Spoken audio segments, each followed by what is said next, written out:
ជំរាបសួរបងទាំងអស់គ្នាសូមស្វាគមន៍មកកាន់ប្រព័ន្ធគ្រប់គ្រងគណនេយ្យ SQL ERP នៅក្នុងវីដេអូនេះខ្ញុំនឹងបង្ហាញពីរបៀបក្នុងការកត់ត្រាវិក័យប័ត្រចំណាយទូទៅនៅក្នុងប្រព័ន្ធជាដំបូងខ្ញុំសូមបញ្ជាក់បន្តិចសិនដោយនៅក្នុងប្រព័ន្ធរបស់យើងការកត់ត្រា bill គឺមាន2គឺនៅ supplier invoice 1និង purchase invoice 1តែមុខងារពីរហ្នឹងគឺមានតួនាទីខុសគ្នាដោយ supplier invoice គឺសម្រាប់កត់ត្រានៅវិក័យប័ត្រចំណាយទូទៅដូចជាថ្លៃទឹកថ្លៃភ្លើងថ្លៃទិញសម្ភារៈការិយាល័យថ្លៃប្រើសេវាអ៊ីនធឺណិតឬមួយក៏ថ្លៃជួលការិយាល័យផ្សេងជាដើមតែបើចំពោះ purchase invoice វិញគឺសម្រាប់កត់ត្រានៅចំណាយទៅលើការទិញទំនិញសម្រាប់លក់និយាយរួមមកគឺ purchase invoice ជាចំណាយដែលទាក់ទងទៅនឹងការទិញទំនិញចូល stock ហើយក្រៅពីហ្នឹងគឺយើងត្រូវកត់ចូលនៅក្នុង supplier invoice ទាំងអស់អញ្ចឹងត្រឡប់មកវិញនៅក្នុងវីដេអូនេះខ្ញុំនឹងបង្ហាញតែរបៀបក្នុងការកត់ត្រា supplier invoice ទេចំណែកឯ purchase invoice ខ្ញុំនឹងបង្ហាញនៅក្នុងវីដេអូក្រោយដោយការកត់ត្រា supplier invoice យើងត្រូវចូលទៅក្នុងមុខងារ supplier រួចរើសពាក្យ supplier invoice ចុច new បន្ទាប់មកយើងធ្វើការរើសនៅឈ្មោះអ្នកផ្គត់ផ្គង់ហើយខាងក្រោមនេះយើងចុចសញ្ញាបូកដើម្បីរើសនៅ purchase account ឧទាហរណ៍យើងទិញជាសម្ភារៈការិយាល័យ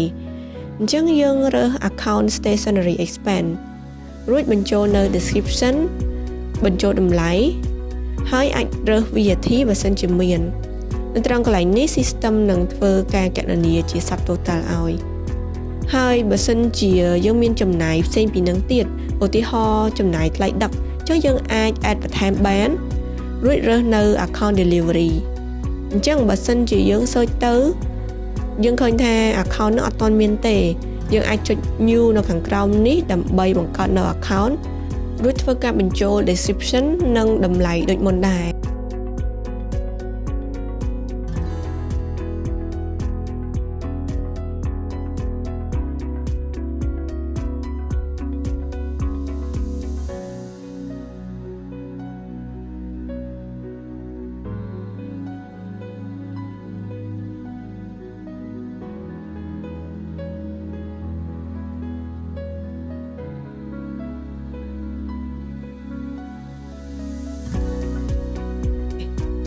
ហើយចំពោះខាងក្រោមនេះវិញសម្រាប់ដាក់ជា description រួមរួចធ្វើការដាក់ថ្ងៃខែនិងលេខវិក័យប័ត្រតែបើសិនជា invoice យើងអត់មានលេខទេយើងអាចទុកចោលក៏បានដែរដើម្បីឲ្យ system generate ឲ្យបន្ទាប់មកយើងធ្វើការចុច save ជាការស្រេច